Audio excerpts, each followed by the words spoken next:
여러분 안녕하십니까? 오늘의 강의를 시작하도록 하겠습니다. 오늘의 강의는 어제 지난 시간에 이어서 기체의 안정성 부분을 다 마치도록 하겠습니다. 기체 안정성, 그래서 이제 기체 안정성 부분을 보면 저번에 뭐 동적 안정, 정적 안정 이 부분을 우리가 다뤘었죠. 그 다음에 GPS 기체의 안정성을 정적 안정, 동적 안정성 이러한 부분뿐만이 아니고 정적 안정, 동적 안정성을 넘어서 원활하게 내가 필요한 시간까지 시간 동안 기체를 운용할 수 있는가, 그리고 중간에 문제가 생겼을 때 이를 다시 파악해서 좋은 방향으로 바꿀 수 있을 만큼 피드백을 할 수 있는가 하는 것까지 포함해서 우리가 기체 안정성이라고 부를 수가 있습니다. 기체가 3차원 공간상의 한 점에 정확히 위치하기 위해서는 여러 가지 센서가 필요합니다. 그렇죠. 기체가 3차원 공간상에 이러한 기체가 3차원 공간상에 이렇게 가만히 있기 위해서는 어떻게 돼야 되죠? 높이가 확보가 돼야 되겠죠. 이러한 높이가. 그래서 높이 확보를 위해서는 센서가 필요하죠. 기압 센서가 필요하고요. 그 다음에 높이 외에 높이 외에 이렇게 평면이라고 했을 때 일정 고도에서 높이는 이제 확보가 되었고요. 그 다음에 이러한 평면상에서 어떠한 한 점을 지정하기 위해서는 평면상의 한 점을 지정하기 위해서는 우리가 GPS 모듈이 필요합니다. GPS 정확한 명칭으로는 GNSS라고 해야 됩니다. GNSS. 그런데 이제 GNSS에는 그 미국식인 GPS, 러시아식인 글로나스, 그리고 그 유럽, 갈릴레오, 뭐 여러 가지, 중국에는 뭐 베이두도 있고요. 뭐 이런 식으로 여러 가지 이제 표현이 있는데 우리가 미국식을 그냥 따라하는 걸 좋아합니다. 우리나라 많은 사람들이. 그래서 그냥 GPS라고 표현을 해요. 그래서 이러한 GPS 모듈의 탑재 여부가 아주 중요한 것이죠. 그리고 GPS의 모듈의 개수 또한 매우 중요하게 됩니다. GPS 모듈의 개수는 또 왜 중요하느냐? GPS는 바로 다시 말씀드리면 이렇게 기체가 있을 때 위에서 한참 위에 떨어져 있는 위성이죠. 위성 여러 개가 이 기체와 신호를 주고받겠죠. 이쪽에 있는 위성도 신호를 주고받고 이쪽에서도 주고받고 최소 6개 내지 7개 위성의 신호를 주고받습니다. 그러면 거리가 나오겠죠. 거리가 나오겠고 그 공간상의 좌표를 그 거리로부터 특정할 수가 있습니다. 그래서 기체가 일정한 고도를 가정했을 때 평면상에 이 고도 위평면상에 한 점을 특정해서 그 점에 있을 수 있도록 하는 게 바로 GPS 모듈입니다. 그런데 이 GPS 모듈이 바로 GPS 모듈은 바로 이렇게 생겼습니다. 그 GPS 모듈은 보면 이렇게 동그랗게 돼 있죠. 동그랗게 돼 있는 그 안을 뜯어 보면 이런 식으로 생겼습니다. 그래서 여기에 있는 이곳으로 그 위성과 통신을 하는 것입니다. 그래서 삼각함수의 형식으로 거리를 재고 각도를 재고 그래서 공간상 좌표상의 한 점을 특정하는 것이죠. 이런 모듈을 탑재하였느냐 탑재하지 않았느냐에 따라서 또는 이 GPS 기능을 끄게 되면 탑재 안 한 거와 마찬가지겠죠. 이에 따라서 공간상의 한 좌표에 가만히 있을 수 있느냐 없느냐가 정해지는 것입니다. 그리고 이러한 모듈이 여기처럼 이렇게 3개가 있다면 더욱더 정확하게 공간상 좌표의 한 점을 특정할 수 있는 것입니다. 그래서 방금 봤던 A3 프로 이 장치도는 이렇게 되어 있는 것이죠. GPS 모듈이 이렇게 3개가 있습니다. 그래서 이 3개의 GPS 모듈을 사용하므로 공간상의 좌표를 더욱더 정확하게 포지셔닝해서 움직이지 않도록 할 수 있습니다. 자, 이 GPS 모듈이 한 개밖에 없다. 한 개만 있습니다. 그래도 공간상의 한 점을 특정할 수 있어요. 그런데 어떠한 문제가 발생하느냐?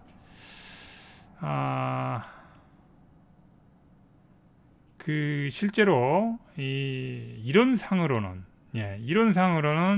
공간상의 한 좌표가 딱 정해지면 틀림이 없어야 되겠죠. 그런데 실제로 운영하게 되면 그렇게 되지 않습니다.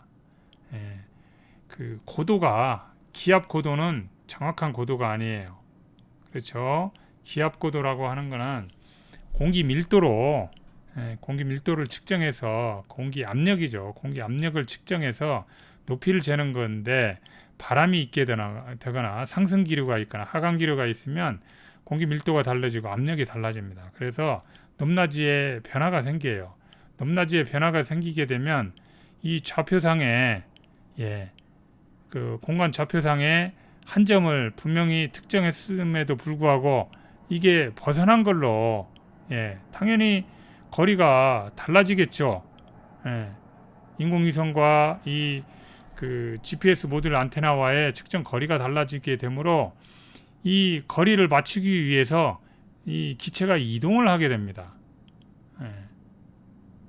그래서 기체가 자꾸 한 점에서 가만히 있지를 못하고 전후좌우로 흔들리고 위아래로 자꾸 고도를 오르락내리락 하게 되는 것입니다. 이 GPS 모듈이 잡은 정확한 인공위성들과의 거리를 맞추기 위해서 끊임없이 움직이게 됩니다. 그런데 이렇게 GPS 모듈이 3개이다. 그러면 더욱더 정확한 값을 측정하고 그러겠죠. 한쪽 모듈에서 약간의 오차가 발생했다 하더라도 2개에서 측정한 것을 기준으로 해서 다시 또 정확한 값을 정확한 포지셔닝을 할 수 있게 되는 것이죠. 이렇게 3개인 경우에 훨씬 더 정확한 포지셔닝이 가능하고 또 고도도 또한 정확한 고도를 유지할 수 있게 되는 것입니다. 그래서 기체가 더욱더 안정적이 되는 것이죠. 또한 여기에 온보드 컴퓨팅 성능이라고 되어 있는데 여기에 IMU가 있습니다. Inertial Measurement Unit이죠. 관성 항법 장치를 뜻하죠. 관성 항법 장치가 이렇게 Inertial Measurement Unit이 있는데 이거는 FC로 이 정보를 모아서 처리하는 곳이라고 보면 되고요.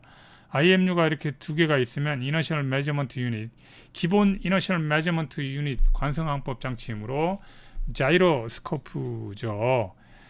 자이로 센서와 가속도 센서 2개가 이 두 개의 센서 한 묶음이 2개로 나눠져 있는 것이죠. 그래서 Inertial Measurement Unit이 이렇게 2개가 있습니다. 그러면 더욱더 이러한 공중에서 기체가 똑바로 있느냐, 기울어져 있느냐, 이러한 그 자세각을 정확한 수평의 위치, 정확한 위치를 더욱더 쉽게 원활하게 잡을 수 있고 혹시 하나의 Inertial Measurement Unit이 고장나더라도 다른 하나를 이용해서 쉽게 자세를 잡을 수가 있는 것입니다.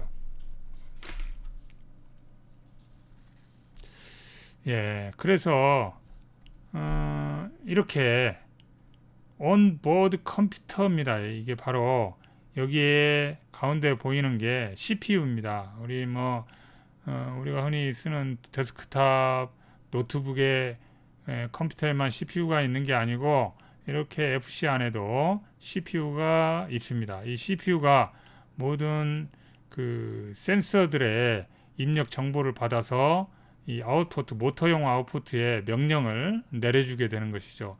GPS 포트로부터 신호를 받죠. 지자기의 가속도 자이로 센서 여기로부터 신호를 받습니다. 그래서 이런 걸 조합해서 지정된 알고리즘이 있겠죠. 지난 시간에 봤던 PID 제어, 어떻게 자세 제어를 할 것인가, 거기에 맞춰서 연산을 한 다음에 연산한 값을 이 아웃포트 모터용으로 보내주게 되는 것입니다.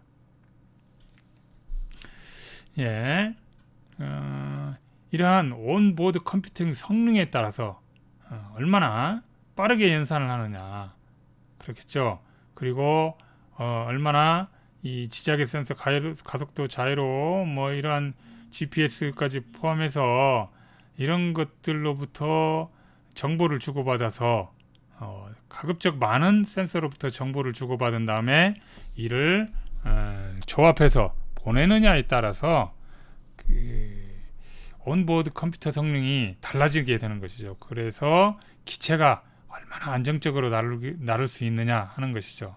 아까 보았던 것처럼 여기는 가속도 자이로 센서가 하나 달려 있죠. 그런데 이렇게 가속도 자이로 센서가 두 개가 달려 있으면 훨씬 더 기체가 안정적일 수 있는 것이죠. 자, 그래서 온보드 컴퓨터 성능이 크게 기체 안정성에 좌우를 하게 되는 것이죠.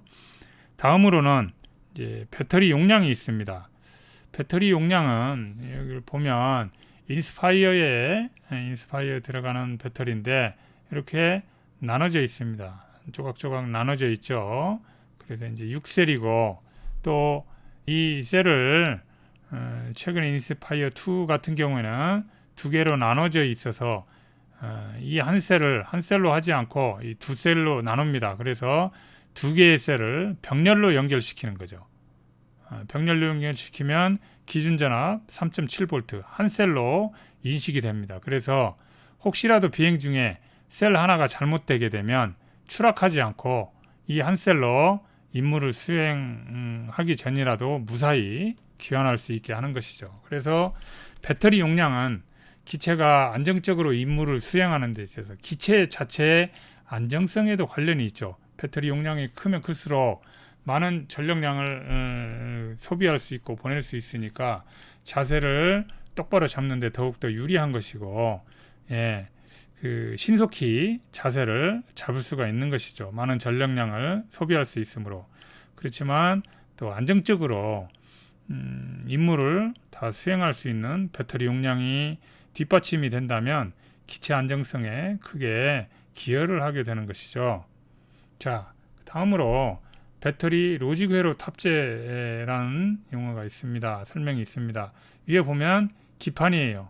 배터리를 안정적으로 전력을 공급하고 배터리에 문제가 생겼을 경우 이를 오류 상태를 신속히 조종자에게 알려주고, 또한 이 과충전이 돼 있거나 충전된 후 시간이 지나서 이게 오랫동안 방치하게 되면 그 안에 내부 물성이 변해서 배가 빵빵하게 부르게 됩니다. 그럼 화학적 특성이 달라져서 배터리 수명이 짧아지게 되는 것이죠. 이러한 것을 방지하기 위해서 일정 시간이 지나면 자동으로 방전을 시킵니다. 그 기판에서 이 부하를 걸어줘서 이 배터리들을 소모시킵니다. 방전을 시키는 배터리 로직 회로가 바로 이렇게 배터리 위에 장착되어 있습니다. 그래서 LED 창으로 배터리 상태를 보여주기도 하고요. 보면 이 배터리 셀당 연결된 선들이 있죠. 이 선들이 기판에 연결되어 있고 각 셀들의 그 전압값을 여기서 집산하고 밖으로 보여주게 되는 것이죠. 이런 배터리 로직 회로가 탑재되어 있느냐, 이건 매우 중요합니다. 왜 그러냐면 우리 리튬 폴리머 배터리 매우 안정적이고 폭발적인 힘을 낼 수 있지만 리튬 폴리머 배터리는 기준 전압에 가깝게 우리가 쓰게 되면 그 이후로 급속하게 전압이 떨어집니다. 그래서 우리가 흔히 운용을 할 때 셀당 볼티지가 3.8V 이하로 내려가게 잘 쓰지 않습니다. 3.8V, 7V 이하로 내려가게 되면 그 전에는 이를테면 뭐 우리가 그 2분 또는 3분, 3분이라고 합시다. 3분 운용하는데 1V씩 전압이 내려가는 속도로 우리가 운용을 하고 있었다면 3.7V 이하로 내려가게 되면 3분당 1V가 내려가는 게 아니고요. 1분당 1V 또는 30초당 1V씩 내려가는 급격한 전압 강화 현상을 빚습니다. 전압 강화 현상이 그렇게 급격하게 일어나게 되면 기체가 안정적으로 운용되지 못하고 추락을 하게 됩니다. 그래서 이러한 배터리 로직 회로를 탑재하게 되면 이 배터리 잔량 정보를 우리가 조종기에서 확인할 수가 있습니다. 조종기에 배터리 잔량 정보를 송출하게 돼서 조종기에 있는 디스플레이 패널로 우리가 배터리 잔량을 확인하고 위험할 경우 급속히 홈 버튼을 눌러서 귀환을 시킬 수 있는 것입니다. 그래서 배터리 로직 회로는 매우 기체의 안정성 측면에서 매우 중요한 부분입니다. 다음으로 장애물 회피 센서가 있죠. 자, 정면 충돌을 방지하기 위해서 이렇게 센서가 있습니다. 전방 센서, 초음파 센서도 있고요. 광학 센서도 있고 그렇습니다. 자, 이 센서들을 통해서 전방에 가까운 곳에 물체가 있다 하면 더 이상 전진키를 밀어도 더 이상 전진하지가 않습니다. 장애물에 충돌하기 때문에요. 자, 측방도 마찬가지입니다. 이런 센서가 있어서 측면으로 아무리 밀어도 더 이상 측면으로 이동하지를 않습니다. 후면도 마찬가지 똑같이 있습니다. 그리고 요즘 나온 드론 중에 팬텀 이 드론 말고 매빅의 경우는 상방 센서, 하방 센서가 달려 있는 것도 있습니다. 그래서 상방 센서가 있어서 위로 더 상승하고자 해도 위에 장애물이 있으면 더 이상 상승을 하지 않도록 이렇게 만들어 놓은 드론도 있습니다. 그래서 장애물 회피 센서가 있느냐 없느냐는 사람 눈이 부정확하죠. 그리고 멀리까지 촬영을 나갔을 때는 이 장애물 회피 센서가 매우 중요한 것이죠. 자, 다음으로 로그 파일 지원 문제가 있습니다. 이 로그 파일은 로그라고 하게 되면 비행 기록을 흔히 얘기를 하죠. 비행 로그라고 하니까요. 그래서 로그 파일 지원 문제는 이렇게 알아볼 수가 있습니다. 우리가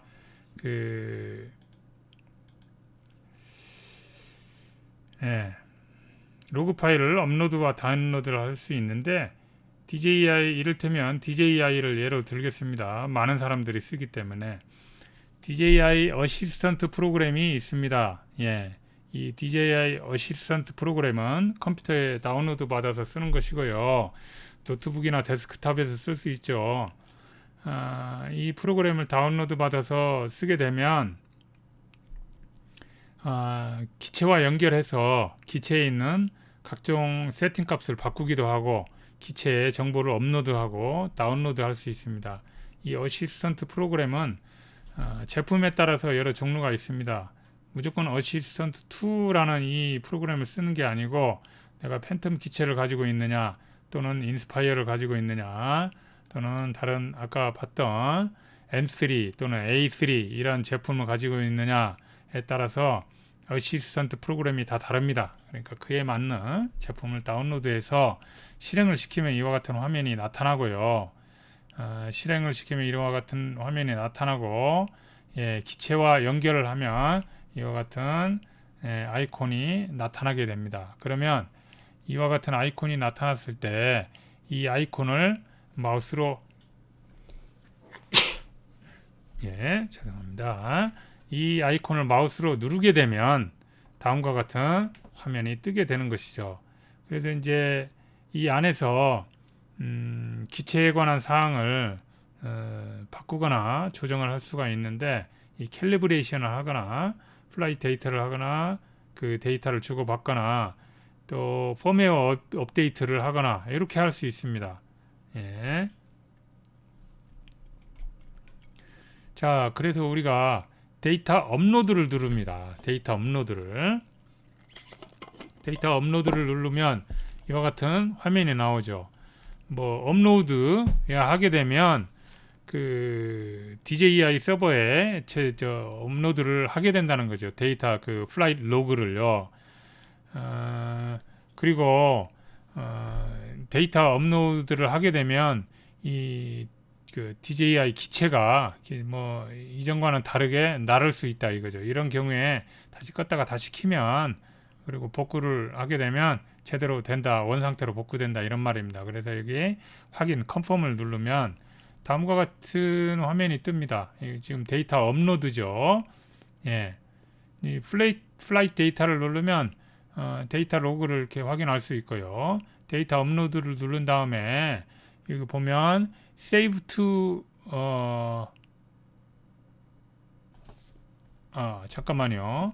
데이터 업로드를 먼저 눌렀죠. 그리고 컨펌을 누르면 쭉 이렇게 올라가는 화면이 보이게 됩니다. 그러면 업로딩을 서버에 다 끝내잖아요. 그러면 이런 화면이 뜨게 됩니다. 데이터 업로드 리스트라고 하죠. 그래서 내가 언제 여기 시간 날짜가 여기 다 나와 있죠. 날짜와 시간까지 다 나와 있습니다. 그래서 언제 내가 업로드를 했는지가 여기에 다 뜨고 있습니다. 그래서 내가 쭉 업로드 한 것들이 있잖아요. 그 중에 내가 이 시간에 내가 비행을 다녀왔다 이 말이죠. 그러면 그거를 내 컴퓨터에 다운로드 받아놓고 싶다 하면 체크를 하고 Save to Local을 누르면 컴퓨터 화면에 이렇게 내 디렉토리를 선택하고 폴더를 선택해서 다운로드를 할 수 있는 것입니다. 이렇게 데이터 로그를 다운로드하면 이 로그를 확인을 하게 되는 것입니다. 나중에 그러면 GPS 좌표상으로 어디를 거쳐서 내가 언제 몇 월 며칠 몇 시에 비행을 시작해서 몇 월 며칠 몇 시에 또 착륙을 했다, 중간에 어느 곳에서 섰고 어느 곳에서 방향을 바꿨다 하는 것을 데이터 로그를 다 확인할 수 있습니다. 그리고 중간에 혹시라도 센서에 문제가 생겼거나 또는 모터나 ESC에 문제가 생겼던 것도 여기에서 다 기록을 통해서 확인할 수 있습니다. 이렇게 이런 것들을 다 확인할 수 있다면 바로 기체의 안정성에 기여한다는 그러한 의미입니다.